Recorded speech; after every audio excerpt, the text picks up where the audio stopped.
Obviously, the excitement for the season coming up. Tell us your thoughts on how the team's looking. We're very excited. It's been a long process for a lot of us because we've had the affiliate guys who are with the Grizzlies back from basically Labor Day in the pre-training camp sessions, and then we had the training camp, and then we brought our hustle guys in. So for a lot of us, it's been quite a process to get to this point.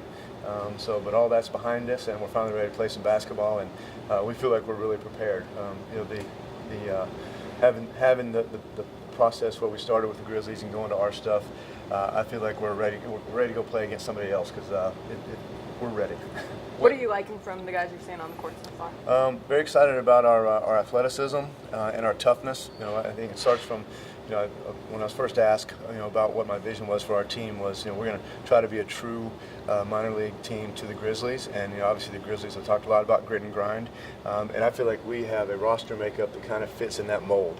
We've got some guys who have a lot of toughness to them, they're really good defensively, and we also have some high-flying athletic guys that allow us to kind of put pressure on other teams and hopefully be one of the better defensive teams in our league. And we have plenty of great offensive players, so our offense will be more about how we manage them and put them in position to be successful, but I think we have a chance to be a really good defensive team. Where kind of was this team when you first took over? I mean, what did you see from them? Like, what did you think you needed to do, and how far have you guys come in that? Well, when I first took over, the main thing for me was just trying to get an idea of what Coach Bickerstaff and Chris Wallace wanted out of it.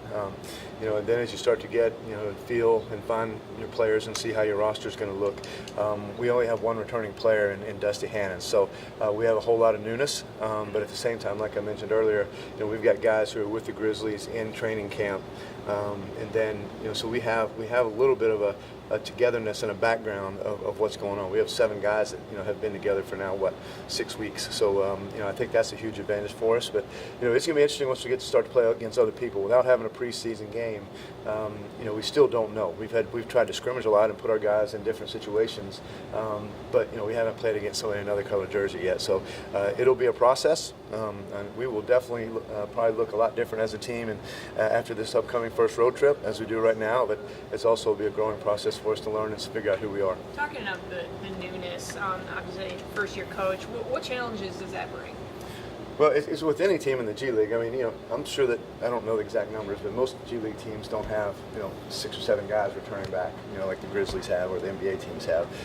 So one of the biggest things is in implementing a style of play, implementing a mindset, and then starting to grow your identity as a team. And we have talked a lot about trying to grow our identity as to who we're going to be. And I've kind of outlined to them and to you guys a little bit how we want to have the grit and grind attitude and the grit and grind mentality. But until we start going against other people, it's hard to really grow an identity until you get in some tough situations. And as much as we've tried to put them in tough situations in the training camp, until you go against other people, you really don't know who you are. Right, every minor league has this challenge. You're trying to build in team concepts, but everybody's got individual goals, obviously concerned about their career. How do you try to balance it and gain each individual guy's trust? Well, we've talked a lot about that. Obviously my experience, in the G League in the years past, and then obviously working in the NBA, you have a similar issue. But we told them on day one when we met that everybody's path is going to be different, and but at the end of this year, whether it's getting a better gig overseas, or getting an NBA call-up, or in Javon's case, maybe because he comes to the Grizzlies or to the Hustle, he ends up being a rotation player for the Grizzlies toward the end of the year. But we all have a path that hopefully we will be better at the end of this year. And maybe it's a guy going from making money in the G League to going overseas in Russia or Asia, and making $1 million or $500,000. Basketball, getting better in their basketball will help them to hopefully change their life. In Javon's case, do you, as a point guard, do you look at G League time kind of as like a backup quarterback in the NFL, kind of getting to sit back and observe and learn some things before you're actually thrown into it? Oh, absolutely. And we have a very detailed, excuse me there a second, guys. We have a very detailed player development plan with Javon. We've spent a lot of time with Chris Wallace, with J.B. Bickerstaff, and even the individual coaches that he works with the Grizzlies. And we have a plan that we work on both from a skill point of view, but also a big part of his is going to be how to lead a team. At West Virginia, he was the alpha. and more than likely, the challenge for us is he'll be an alpha for us. But if we were just totally going out there trying to, let him get up shots all the time, I'd probably look like a better coach. But that's not his path for how he helps the Grizzlies in the short term and in the long term. So we have a very, like I said, laid out developmental plan for Javon, and he has been totally bought into it. He'll have a process. We'll have some ups and downs, but I'm excited to work with him on it. Brad, beyond getting a couple of wins this weekend on your first road trip, do you have any specific goals? What do you want to see happen from this team on this road trip to Rio and Sioux Falls? Well, one of the challenges that, if you look back how this team was last year, is they were at the bottom of the league in defense, and it's been something we've really worked hard at. The G League teams average well over 100 points, so offense usually isn't a problem. But we want to try to develop a defensive identity early in the year. And going on the road is a good challenge because it's hard to win on the road, period. Hopefully we'll be able to figure out a way to start to develop that defensive mentality over these first couple games on the road. Roster also has a couple of local tryout players this year. You're able to pick them up through your local tryouts. Talk about the value of having those local tryouts and what they brought and what they bring to your roster. Well, it's very exciting because obviously Memphis is a basketball city.